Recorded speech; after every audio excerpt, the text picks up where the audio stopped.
casado e viúvou. A mãe dele também tinha sido casada e viúvou. E os pais se juntaram. Eles nunca se casaram de verdade. Então vocês têm que imaginar que em 1857 isso era um absurdo. Nossa, agora está dando retorno. Isso era um absurdo. Eles nunca se casaram e a família se constituiu assim.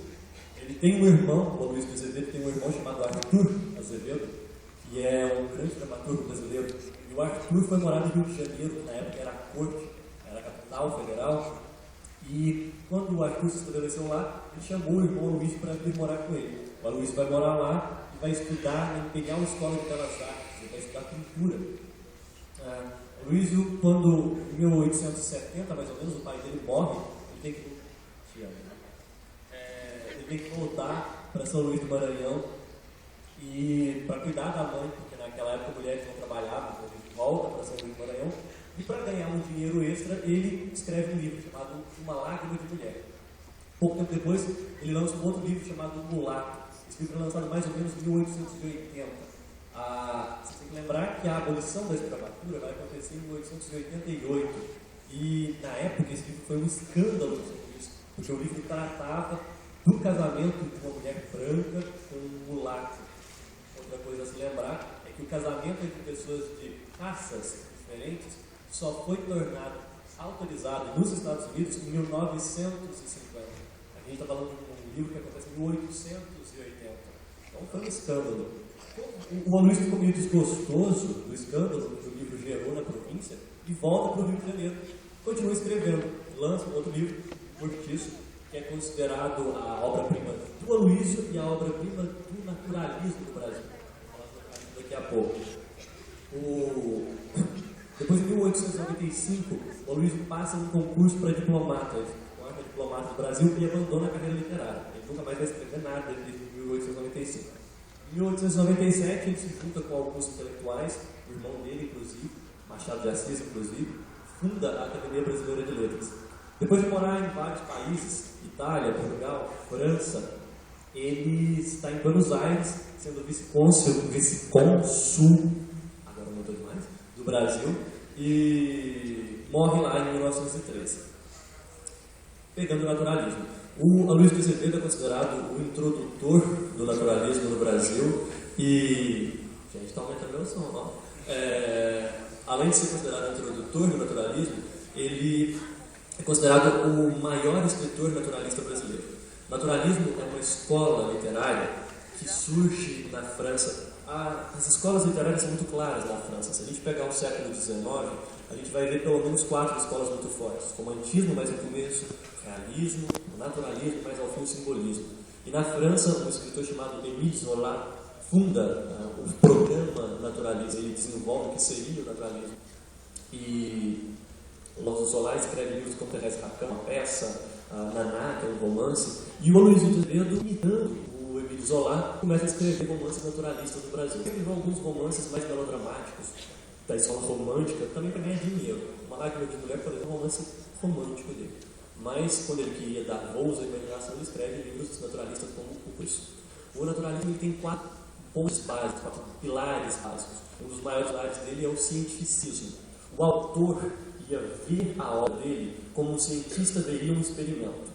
Ele ia tratar aquilo como se fosse um experimento dele. Isso deve muito às teorias feministas que estavam sendo veiculadas na época, Darwin, mais ou menos dessa época. Schopenhauer, na Alemanha, escrevendo A Sua Vontade de Poder.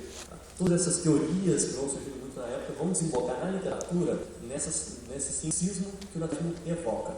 Um outro pilar muito forte é o determinismo. O determinismo é que diz que o comportamento humano é determinado por alguma coisa.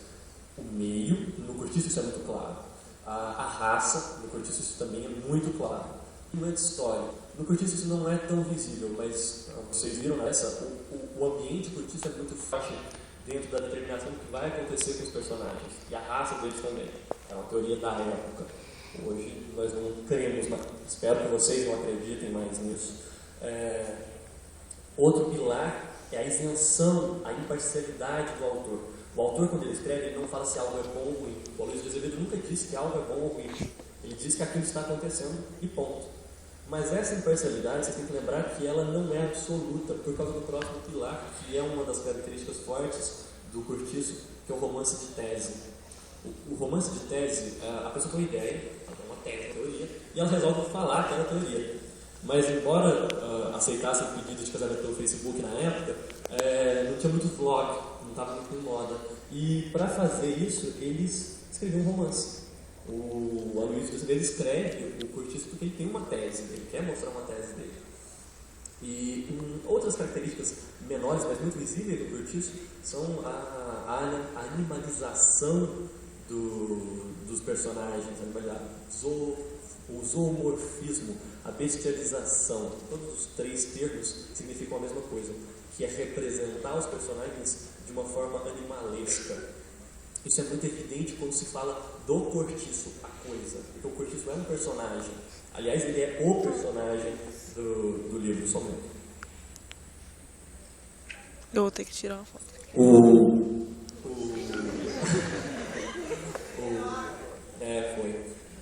Cortiço, fala-se muito dele fervilhar como vermes. Não sei se vocês já viram carne apodrecendo, aqueles coralzinhos estranhos, fervilhando, se remexendo. Eles falam disso do Cortiço. O Cortiço cresce, aumenta, o Cortiço fica grande, se desenvolve, e ele vai se desenvolvendo num paralelo com o dono dele, João Romão.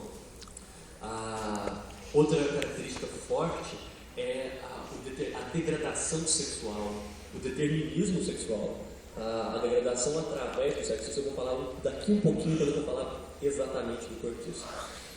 Falando estilisticamente, o Cortiço é um romance em terceira pessoa, narrador onisciente. Nós temos uma narradora aqui, a Lavadeira, que narra quase todo o tempo. Ela muitas vezes entra na cabeça dos personagens, ela fala o que os personagens estavam sentindo. Isso é um narrador em terceira pessoa, ele sabe tudo. Ele é um livro de tempo linear, começo, meio, fim, tranquilo, e a narrativa dele tenta ser imparcial.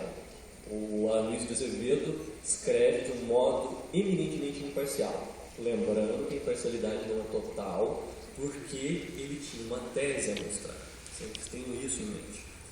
Eu não tenho como falar do Cortiço todo, mesmo com a apresentação, porque tem personagens demais nesse livro, tem muita coisa. Então eu vou reduzir a grupos de personagens mais maleáveis. Eu vou falar de 3 grupos grandes de personagens. O primeiro grupo que eu vou falar é Jerônimo, Rita Baiana, Firmo e Piedade. Jerônimo era casado com Piedade e tinha uma filha, Senhorinha. Essa menina estudava em um colégio particular. Não sei se vocês separaram, mas quando na cena entre o Jerônimo e a Rita Baiana, ela vai continuar pagando o colégio da menina. Imagine, em 1880, um cara que trabalhava como quebrador de pedra, ele queria pagar pela educação da filha. Então, assim, isso é muito moderno, um pensamento moderno. Ele é uma família bem estruturada, uma família bem arranjada. Ele era um homem trabalhador, um homem bem apessoado. A Lavadeira fala aqui que ela tentou se engraçar para o lado dele, não deu moral, ele era um homem respeitador, mas por causa da degradação sexual, aí percebam que o Aloysio de Azevedo não fala mal do instinto sexual, ele fala mal do desregramento desse instinto. Quando o homem não consegue domar o instinto sexual, acontece uma série de desgraças. E o coitado de Jerônimo não estava preparado para encontrar a rebolante da Rita Baiana naquele ambiente. E quando ele conhece, ele se torna animalizado. Vocês viram? Ele uiva. Não sei se vocês notaram. Ele fica meio doidão. E a Rita, embora ela fosse com qualquer um, ela tinha um amante fixo na época, que chama Firmo. E esse Firmo era um capoeirista, era um mulato capoeirista, que dá, durante um forró-bodó que estava acontecendo por lá, ele dá uma facada no Jerônimo. Não contente em levar uma facada, o Jerônimo vai lá e mata o Firmo a paulada e joga ele no mar. Não contente com assassinar uma pessoa, ele resolve abandonar a família para ir viver com a outra lá, que tinha roupa. Oi? O que uma bunda não faz? Pra você ver, às vezes é muito gostosa pra caramba. O Jerônimo, não contente com isso tudo, abandona a família, acaba